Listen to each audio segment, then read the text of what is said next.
John and Gene, you there? Yep, we're here, George. Thanks. Thanks, guys. I think this is going to be fun. John, I want you to set the stage, set the scene, sort of. 20 years ago, it's hard to believe now that people didn't know about Area 51, but, I mean, you knew about it back then. You were floating around on the edge to see whatever strange things were being test flown out there, and a few other aviation buffs knew about it, and people who worked there knew about it, but largely the world didn't know about it, and it was still a secret and was pretty much unknown in the world of ufology, right?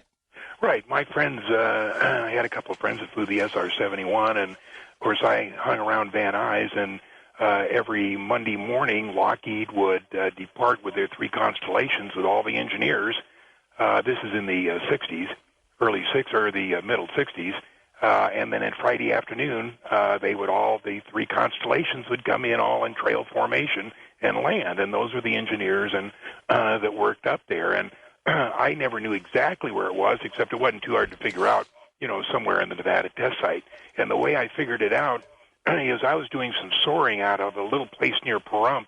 And one of the guys there, we got talking about the test site, and he made the comment. He said, yeah, I've been up there, but no Area 51 stuff. And that's the first time I heard Area 51. And, of course, from then it wasn't too hard to track it down and find out that Area 51 meant Groom Lake. I thought it was the Tonopah test range, but it wasn't. It was Groom Lake. You started poking around out there, taking photos, some amazing photos. No one is ever going to get that close again of the facility itself. I've used them in a couple of documentaries, and I guess you stumbled onto information about the existence of the stealth fighter, which is how you came to KLAS and our attention and helped us break that story. Yeah, and of course, I still tell the story about the F-19, which was co-produced with the F-117A. The 117A was a cover for the F-19. The F-19, they built 62 of them, and it's still a secret, and people still don't believe it. And I have friends that, worked on it and saw it fly, and, of course, the Navy used the bulk of them, and some went to Israel. But, yeah, I've got those black and white photos I took in I believe it was 77, and I went right down to the dry lake bed. That's when there was no guard shack.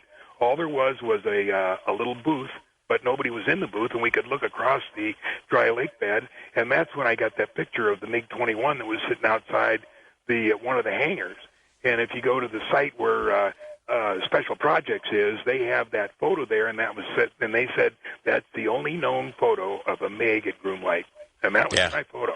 Man, no one will ever get that close again here. I'm sure that you made a lot of friends by publishing that photo or releasing it to the public. Gene, had you ever heard of Area 51 before you met Bob Lazar and John?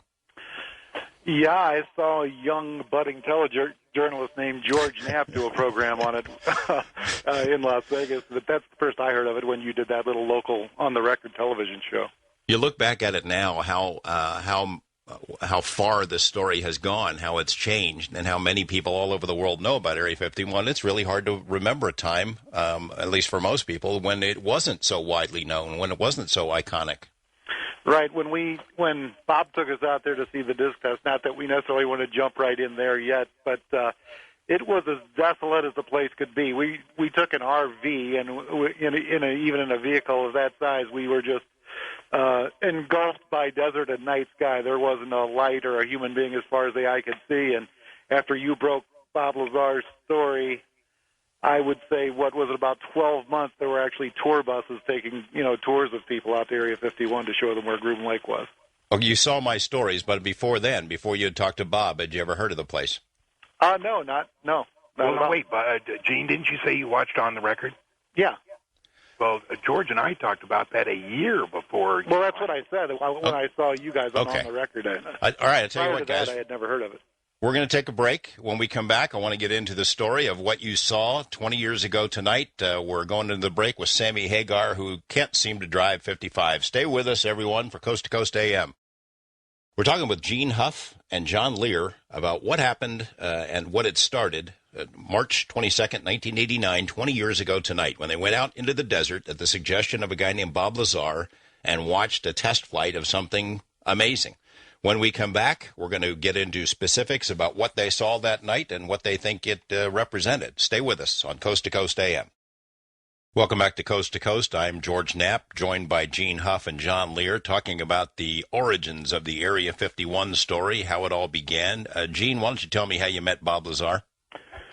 Back then I was working at a place called National Appraisal Service down on Eastern Avenue in Las Vegas, and Bob owned back then, this was prior to digital cameras and good appraisal software, so real estate appraisals were still typed out, and actual 35-millimeter photos were taped or pasted in the pages of a real estate appraisal, and Bob Lazar owned the photo processing lab that serviced all the residential real estate appraisers in Las Vegas, so he was Bob the photo guy.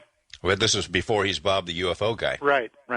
Well, he was still a pretty eclectic fellow. I mean, he'd show up for photo deliveries in a Honda with a jet engine in it, so he wasn't your normal guy. He looked like a scientist and was certainly an interesting guy, even if he owned the photo lab. And not everybody drives a car with a jet engine around Las Vegas, but certainly not in 1985. And you were sort of instrumental in making the link from Bob to John Lear. Right. I had seen John on the record with you and was really interested. I mean, John had a lot of UFO history. Would talk about Richard Nixon was in the know, and the late Jackie Gleason had a house shaped like a UFO in Florida or something like that. Did I remember that right, John? Yeah. He was a big collector of UFO memorabilia. Mm-hmm.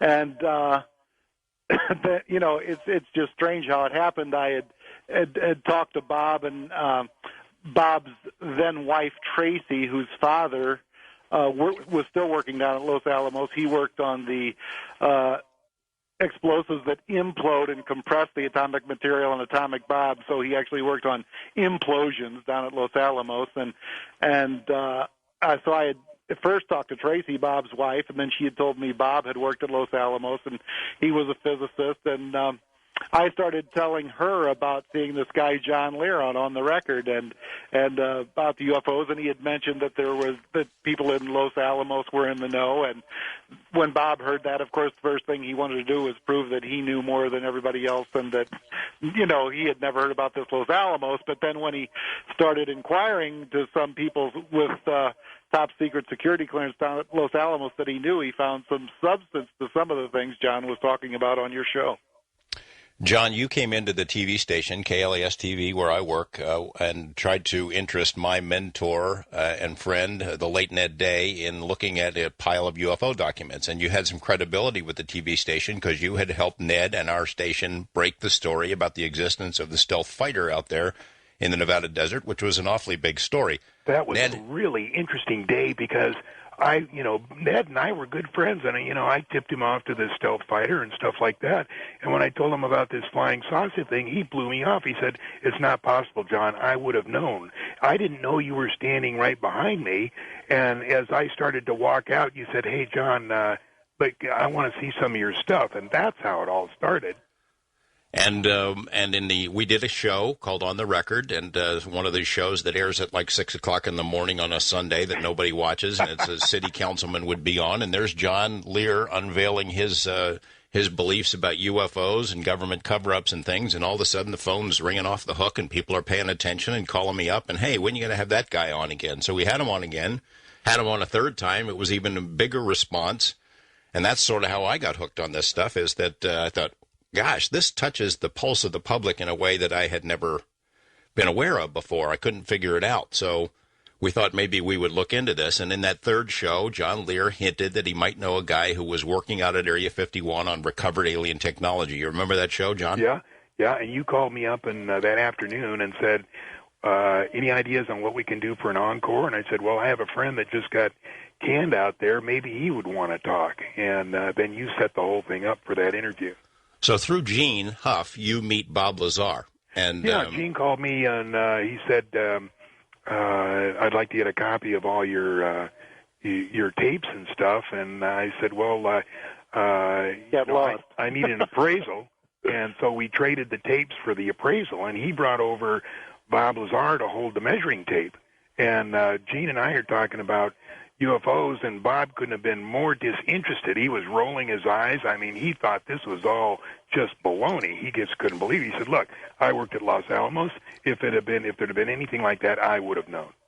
Well, first of all, I had known Bob Lazar that long back then, so we weren't as all buddy as we are